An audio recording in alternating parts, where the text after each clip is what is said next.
నమస్తే. ఈ ఎక్స్ప్లెయినర్కి స్వాగతం. ఒకప్పుడు ప్రపంచాన్ని శాసించే పవర్ కేవలం ఒకే ఒక్క అగ్రరాజ్యం చేతిలో ఉండేది, అవును కదా? కానీ ఇప్పుడు సీన్ పూర్తిగా మారిపోయింది. ప్రపంచం మల్టీపోలార్గా, అంటే బహుళ ధృవాలుగా మారుతోంది. ముఖ్యంగా అమెరికా, చైనా మధ్య నడుస్తున్న ఈ టఫ్ కాంపిటీషన్లో మన భారతదేశం తన స్ట్రాటజిక్ ఆటానమీని, అంటే వ్యూహాత్మక స్వయంప్రతిపత్తిని ఎలా బ్యాలెన్స్ చేస్తోంది అనేది నిజంగా చాలా ఇంట్రెస్టింగ్ టాపిక్. ఈరోజు మనం దీని గురించే డీటెయిల్గా మాట్లాడుకోబోతున్నాం. సరే, అసలు విషయానికి వచ్చేద్దాం. క్వాడ్ అనగానే మనందరికీ టక్కున గుర్తొచ్చే పెద్ద డౌట్ ఒకటుంది. అదేంటంటే, క్వాడ్ అనేది నాటో లాంటి ఒక మిలిటరీ అలయన్సా, అంటే సైనిక కూటమా? దీనికి సింపుల్ ఆన్సర్ నో. క్వాడ్ అంటే కేవలం ఒక సైనిక కూటమి అనే పెద్ద అపోహ ఒకటుంది. దాన్ని మనం ముందుగా పక్కన పెట్టేయాలి. అలాగని ఇది ఊరికే పేరుకు మాత్రమే ఉన్న గ్రూప్ కూడా కాదు. మరసలు ఈ క్వాడ్ వెనుకున్న రియల్ స్ట్రాటజీ ఏంటే? దాన్ని బ్రేక్డౌన్ చేసి చూద్దామా? ఈ కాంప్లెక్స్ టాపిక్ని మనం చాలా ఈజీగా 5 స్టెప్స్లో అర్థం చేసుకుందాం. ఫస్ట్, మారుతున్న ప్రపంచం, అందులో క్వాడ్ రోల్ ఏంటి? సెకండ్, అసలు క్వాడ్ ఫెయిల్ అయిందా? థర్డ్, దీనివల్ల మన ఇండియాకున్న లాభనష్టాలేంటి? ఫోర్త్, చైనా ఎదుగుదల అనే కొత్త రియాలిటీ. అండ్ ఫైనల్లీ, ఈ సిచ్యువేషన్లో ఇండియా వేయాల్సిన నెక్స్ట్ స్టెప్స్ ఏంటి? Let's get started. ముందుగా ఈ మారుతున్న ప్రపంచంలో క్వాడ్ అసలు ఎలా పుట్టింది, దాని మూలాలు ఏంటో ఒకసారి పరిశీలిద్దాం. గతాన్ని ఒకసారి గమనిస్తే 2007వ సంవత్సరంలో ఈ క్వాడ్ అనే ఐడియా పుట్టింది. ఇండో పసిఫిక్ రీజియన్లో కోఆర్డినేషన్ కోసం అమెరికా, ఇండియా, జపాన్, ఆస్ట్రేలియా దేశాలు కలిసి దీన్ని స్టార్ట్ చేశాయి. మధ్యలో కొంత గ్యాప్ వచ్చినా 2017లో మళ్లీ ఇది చాలా స్ట్రాంగ్గా రీబౌండ్ అయింది. అయితే ఇక్కడ మనం గమనించాల్సిన ఇంట్రెస్టింగ్ పాయింట్ ఏంటంటే, ఇది కేవలం చైనాను మిలిటరీ పరంగా కట్టడి చేయడానికి పెట్టింది మాత్రమే కాదు. ఫ్యూచర్లోకి, అంటే 2026 నాటికి చూసుకుంటే technology, cyber security, health care, ఇంకా సప్లై చైన్స్ మీద దీని ఫోకస్ మరింత పెరగబోతోంది. ఇక్కడ మనం ఒక ముఖ్యమైన పదాన్ని పదే పదే వాడుతుంటాం. అదేంటంటే స్ట్రాటజిక్ ఆటానమీ, అంటే వ్యూహాత్మక స్వయం ప్రతిపత్తి. ఇంతకీ దీని అర్థమేంటంటే, ఏ ఒక్క పవర్ఫుల్ కంట్రీ పైన పూర్తిగా డిపెండ్ అవ్వకుండా మన డెసిషన్స్ మనం స్వంతంగా తీసుకుంటూ అందరితోనూ రిలేషన్స్ బ్యాలెన్స్ చేసుకోవడం. ఇండియా ఎప్పటినుంచో చేస్తున్నది అదే కదా. ఒక పక్క అమెరికాతో పార్ట్నర్షిప్, ఇంకో పక్క రష్యాతో డిఫెన్స్ డీల్స్, అదే టైంలో గ్లోబల్ సౌత్ దేశాలకు ఒక వాయిస్గా నిలవడం. ఇదంతా ఈ స్ట్రాటజిక్ ఆటానమీ వల్లే సాధ్యమవుతోంది. ఇప్పుడు మన రెండో సెక్షన్కొద్దాం. క్వాడ్ ఫెయిల్ అయిపోయిందంటూ వస్తున్న విమర్శల్లో నిజమెంత? వాళ్ళ స్ట్రాటజీలో వచ్చిన మార్పులేంటో విశ్లేషిద్దాం. పాత అపోహలకి, ఇప్పటి కొత్త రియాలిటీకి మధ్య ఉన్న తేడా ఏంటో మనం ఖచ్చితంగా తెలుసుకోవాలి. పాత పర్సెప్షన్ ఏంటంటే, క్వాడ్ అనేది కేవలం చైనాను అడ్డుకునే ఒక మిలిటరీ స్ట్రాటజీ మాత్రమే అని. కానీ ఇప్పటి న్యూ రియాలిటీ ఏంటంటే, ఇదొక technology platform, supply chains, infrastructure, ఇంకా సముద్ర భద్రత కోసం పనిచేస్తున్న ఒక బహుముఖ వేదిక. సో దీన్ని ఫెయిల్యూర్ అనలేం, ఇదొక వ్యూహాత్మకమైన మార్పు, అంతే. ఇక్కడ ఒక ఇంట్రెస్టింగ్ కోట్ చూడండి. ఇది అమెరికా ఫెయిల్యూర్ కాదు, ఇది మేనేజ్డ్ కాంపిటీషన్, ఇంకా కోఎగ్జిస్టెన్స్ వైపు జరుగుతున్న ఒక స్ట్రాటజిక్ షిఫ్ట్. ఈ మాటల్లో ఎంత వాస్తవముందో ఆలోచించండి. అమెరికా తన అప్రోచ్ని మార్చుకుంది.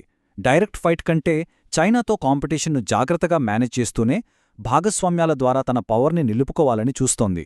అంటే క్వాడ్ చేసే పనులు మారుతున్నాయే తప్ప క్వాడ్ ఎక్కడికి వెళ్లట్లేదని ఇది స్పష్టం చేస్తోంది. మరి మూడో విషయానికి వద్దాం.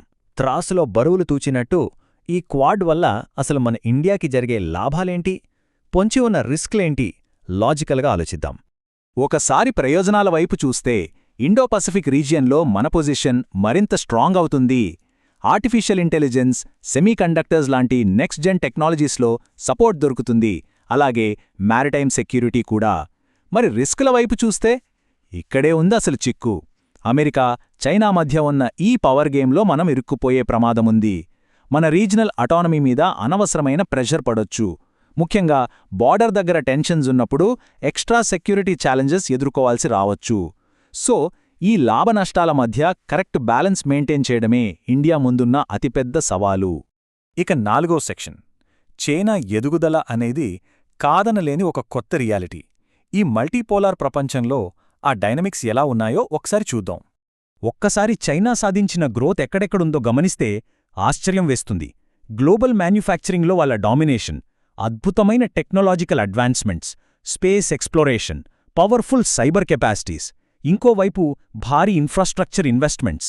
మనం ఏ సైడ్ తీసుకోకుండా చాలా న్యూట్రల్గా ఆలోచిస్తే గ్లోబల్ లెవెల్లో చైనా గ్రోత్ ఎంత ఫాస్ట్గా, ఎంత భారీగా ఉందో ఎవరైనా ఒప్పుకోవాల్సిందే. కానీ ఇక్కడ ఒక విషయం మనం క్లియర్గా గుర్తుపెట్టుకోవాలి. చైనా వేగంగా ఎదుగుతోంది కదా అని అమెరికా వెనకబడిపోయిందని కాదు. మిలిటరీ పరంగా, ఎకనామిక్ పరంగా అమెరికా ఇప్పటికీ టాప్ పవర్గానే ఉంది. సో ఇప్పుడున్న పరిస్థితి పాతకాలపు కోల్డ్ వార్ లాంటిది కాదు. కాంపిటీషన్ ఉంటుంది, అదే టైంలో కోఆపరేషన్ కూడా ఉంటుంది. ఇదొక కొత్త ఎరా. ఈ కాంప్లెక్స్ సిచ్యువేషన్లో ఇండియా తన సొంత కెపాసిటీని పెంచుకోవడం చాలా అవసరం. ఫైనల్ సెక్షన్కి వచ్చేసాం. మరి ఈ పరిస్థితుల్లో ఇండియా ఏం చేయాలి? మన ముందున్న యాక్షనబుల్ రోడ్ మ్యాప్ ఏంటి? దానికి సమాధానమే ఈ 4 స్టెప్ మాస్టర్ ప్లాన్. స్టెప్ 1, కేవలం సెక్యూరిటీ మీదే కాకుండా మ్యానుఫ్యాక్చరింగ్ అండ్ టెక్ సెక్టార్స్లో ఎకనామిక్ పవర్ను బిల్డ్ చేయాలి. స్టెప్ 2, క్వాడ్ని కేవలం డిఫెన్స్ కోసమే అని కాకుండా డిజిటల్ ఇన్ఫ్రాస్ట్రక్చర్ అండ్ డెవలప్మెంట్ కోసం చాలా స్మార్ట్గా వాడుకోవాలి. స్టెప్ 3, చైనాతో ఎంత కాంపిటీషన్ ఉన్నా సరే డైలాగ్ మాత్రం కంటిన్యూ చేయాలి. అప్పుడే బార్డర్ దగ్గర స్టెబిలిటీ ఉంటుంది. ఇక స్టెప్ 4, డిఫెన్స్ కోసం వేరే దేశాల మీద ఆధారపడటం తగ్గించి డొమెస్టిక్ డిఫెన్స్ ఇండస్ట్రీని స్ట్రాంగ్ చేసుకోవాలి. సింపుల్గా చెప్పాలంటే ఎకనామిక్ పవర్, సెల్ఫ్ రిలయన్స్ ఉంటేనే మనం గ్లోబల్ స్టేజ్ మీద రియల్ ఇంపాక్ట్ చూపించగలం. ఒక పాత కొటేషన్ ఉంది విన్నారా? అంతర్జాతీయ రాజకీయాల్లో పర్మనెంట్ ఫ్రెండ్స్ ఉండరు, కేవలం పర్మనెంట్ ఇంట్రెస్ట్ మాత్రమే ఉంటాయి.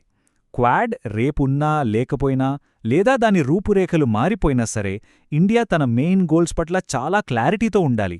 ఇండిపెండెంట్ ఫారిన్ పాలసీ, ఎవరిమీద ఆధారపడని బలమైన ఆర్థిక వ్యవస్థ మరియు టెక్నాలజీలో స్వావలంబన. ఇవి సాధిస్తేనే మనం మన ఇంట్రెస్ట్ని కాపాడుకోగలం. ముగించే ముందు ఒక చిన్న ప్రశ్న. వేగంగా మారుతున్న ఈ మల్టీపోలార్ ప్రపంచంలో ఇండియా ఒక లీడర్గా ఎదగబోతుందా? లేక అగ్రరాజ్యాల పవర్ గేమ్ మధ్యలో ఒక క్రాస్ ఫైర్లో చిక్కుకుబోతుందా? దేశాలన్నీ చదరంగమాడుతున్న ఈ టైంలో ఈ ప్రశ్న మనల్ని నిజంగానే ఆలోచింపజేస్తుంది కదూ. గ్లోబల్ జియోపాలిటిక్స్లో ఏం జరగబోతుందో తెలుసుకోవాలనే ఆసక్తిని ఇది ఖచ్చితంగా పెంచుతుంది. ఈ ఎక్స్ప్లెయినర్ మీకు ఒక క్లారిటీ ఇచ్చిందని ఆశిస్తున్నాను.